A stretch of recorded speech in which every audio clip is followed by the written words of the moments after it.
visit this page, you see that it takes about 100 Canadian dollars to apply for a visitor's visa. Also on this page, you can check if you need a visa to visit Canada.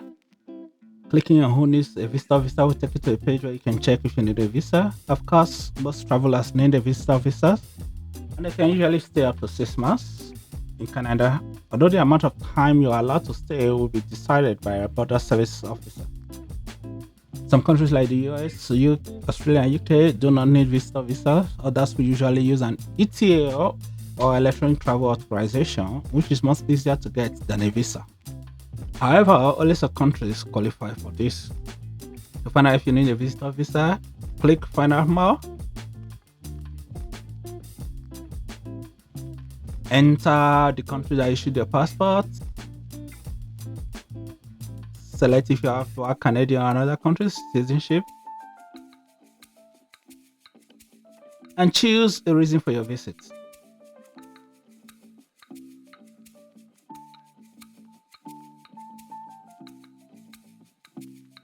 The website will tell you if you need a visa.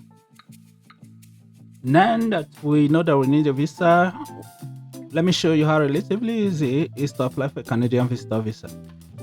Click on Visits, apply for a visitor visa and select your reason for visiting. There are many reasons, but most people choose tourism or visiting a family.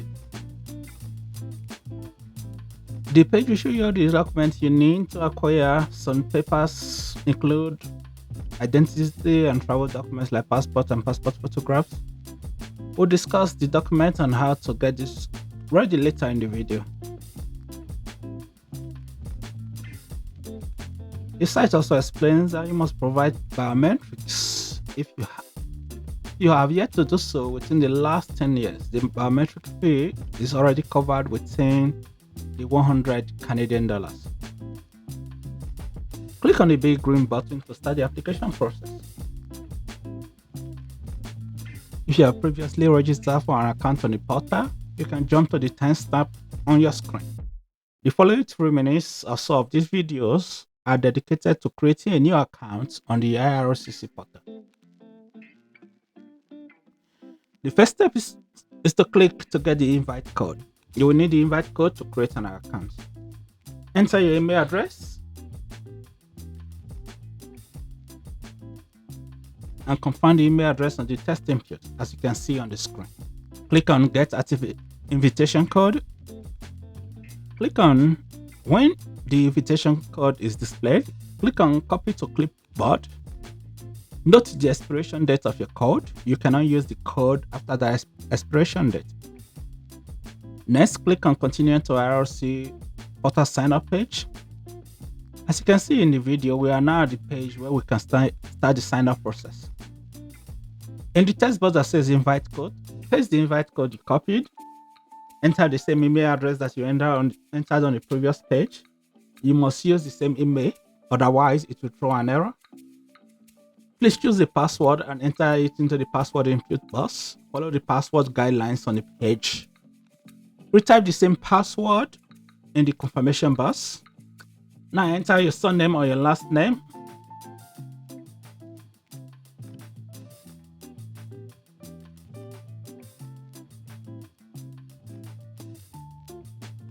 Enter your giving of first name.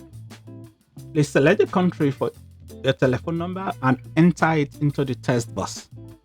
Click on sign up when you're done. It has not taken us to the page where we will need to confirm our email address. Go to the email address you used to sign up and copy the code that was sent by IRCC.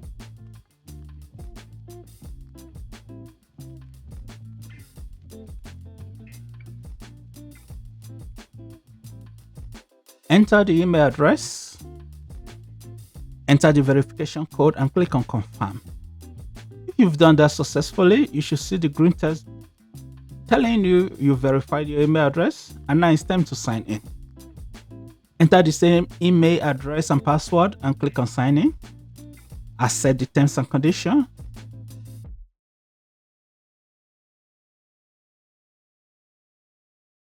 Then click on apply to visit, study, or work in Canada as a temporary resident. Read the instructions on this page and click on the checkbox to acknowledge that you've read and understood the information. When you've done that, click on Start Application. Now it's time to select if you want to apply for yourself or for a group. When applying for a group, you can apply for such as applying with your spouse and children. In this video, you will be applying for yourself alone. I have a video for channel members and paid subscribers to the EVA Canada newsletter showing how to apply with family involved. If I get more than 50 likes and comments on this video, that will indicate that people are also interested in bringing their family to Canada, and I will make that video public. So for now, click no and the save and continue button. In this session, we are going to select the type of visa we want to apply for. So click on a visitor's visa. We'll apply for a visitor's visa in this video, but let me know in the comments if you want to learn more about super visas. There are various reasons for visiting Canada. You can choose to visit Canada as a tourist. Other common choices could be to visit family, friends, but that will require more documents, and including an invitation letter from a permanent resident like me or my spouse. Next, write your reason inside the following box. You must write a well-articulated and compelling reason for coming to Canada. This can make or break your chances of getting a visitor's visa. I provide one-on-one sessions and webinars for workshopping and brainstorming on how to write good reasons. I cannot stress this enough. Do not use the one in the video. That's just an example. Also, enter the date you want to visit and leave Canada. When you are done with that, click on Save and Continue button.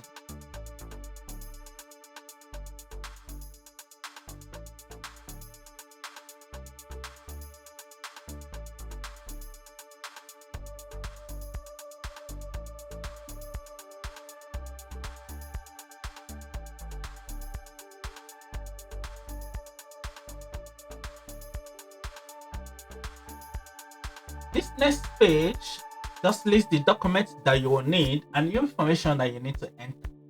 Click on Continue to Application so that we can enter this information. On this next page, this question relates to whether you are using an immigration agent or a representative. If you have someone helping you to fill this document or you're doing it for someone else, you can enter the information there.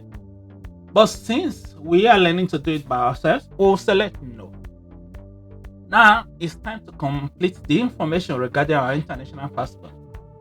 You need to ensure that it is before you so that you can enter the required information accurately. Please enter your surname or last name as it appears on the passport. In some countries, some people don't use surname, so enter all your given names in the surname field and leave the given name field blank. Enter the given name or first names as it appears on the travel document.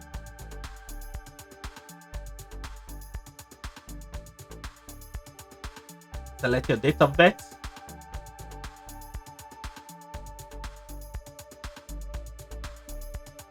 Select your gender. Click Save and Continue.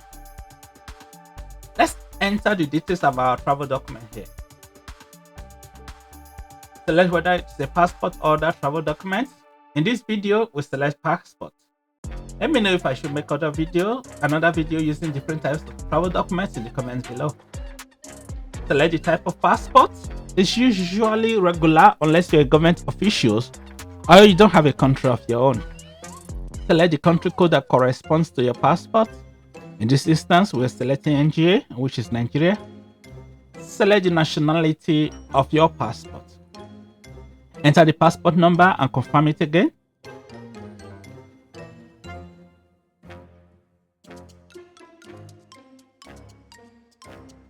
Enter the date the passport was issued.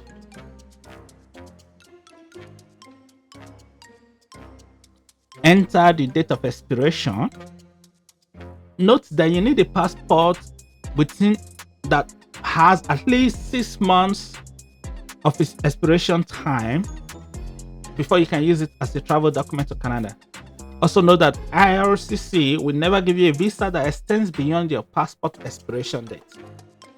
Answer the rest of the questions about other visa situations and click on Save and Continue.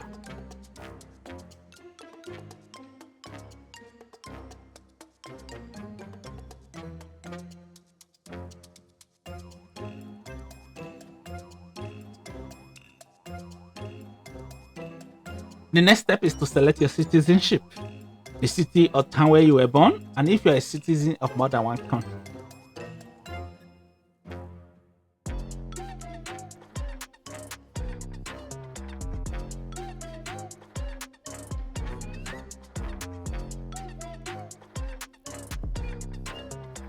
Most countries have additional national identity documents. If you have one, select yes and enter the details.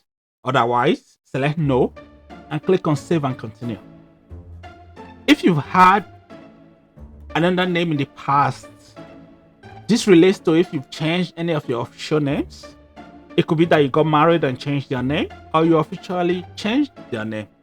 If you have done this, you will need document to prove this, but we are choosing no for this video.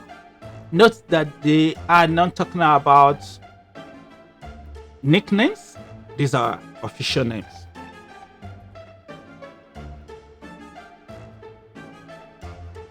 Enter your contact information by selecting your country and enter the correct street address and city or town.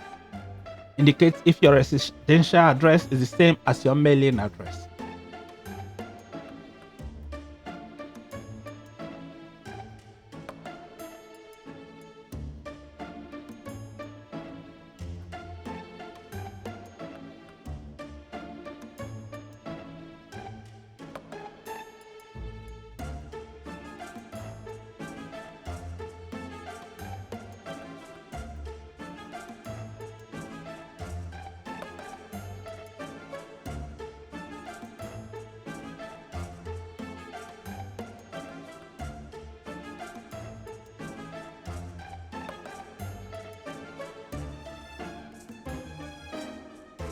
In the table, list all the countries where you've resided for more than 6 months at a time, including your current country of residence.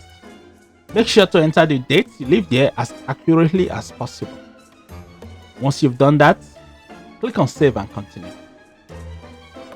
So everyone, this is getting a bit longer than I thought, so we'll end part 1 here and go to part 2. Please like, subscribe, comment on this video if it made any impact to you. Continue in part 2. See you in part 2. Thank you very much for joining us here. If you've not subscribed yet, subscribe. See you soon.